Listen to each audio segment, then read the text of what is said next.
Welcome to the Deep Dive.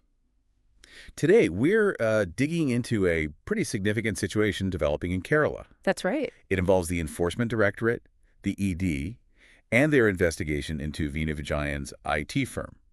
She's the chief minister's daughter, Pinarayi Vijayan. And we're working off a document you shared, dated April 2025. It gives a really interesting analysis of the potential fallout. Exactly. So our mission today, essentially, is to unpack that analysis.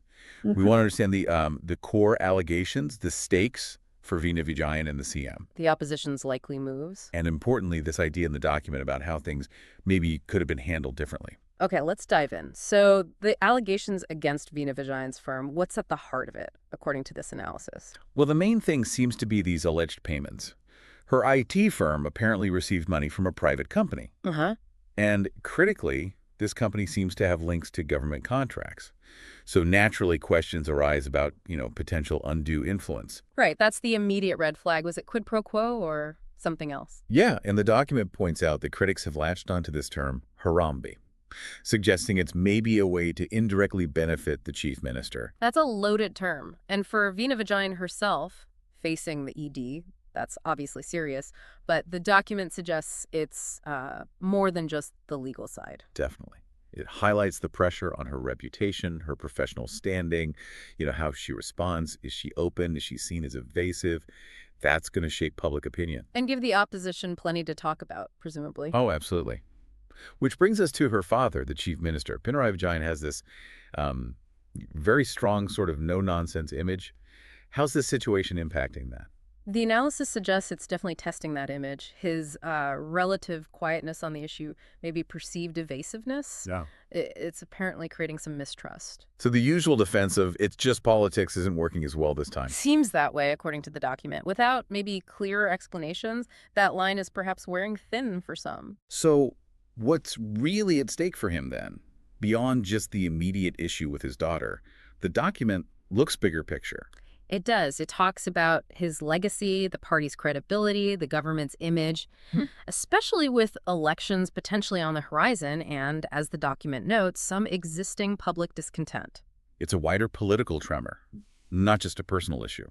Precisely. It could have, quite far-reaching consequences for the ruling party. And the opposition. Yeah. The document paints them as, well, waiting. Yes, strategically patient is the term that comes to mind from the analysis. They're watching closely, especially, it seems, around Veena's interactions with the ED. Waiting for an opening. Exactly. Any perceived misstep, as the document puts it, by the CM or his daughter could be the trigger for them to really ramp up the pressure. Okay, now this alternative path the document mentions.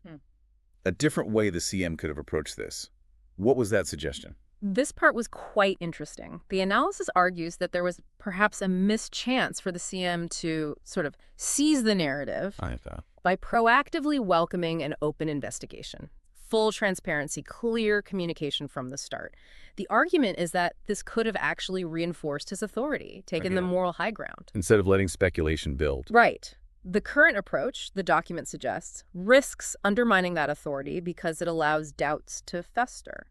So bringing it all together, what does this April 2025 analysis see as the overall significance here for Kerala politics? It frames it as a potential defining moment, a real test of personal resilience for those involved, but also of political strategy for the leadership. And it stresses the role of the public. Very much so. It emphasizes Kerala's politically savvy electorate.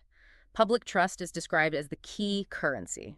How this plays out could seriously impact the ruling party's standing and credibility long term. So if we boil it down from this document, we're looking at a major political challenge in Kerala, centered on these allegations, and a key theme is how transparency, or the lack of it, might be shaping events. Absolutely. It really highlights that fork in the road moment. And that leaves us, and you, with a final thought, stemming from the document's focus on public trust in Kerala. How might situations like this ultimately influence political loyalties and voter choices down the line in such an engaged state? Something to definitely keep an eye on.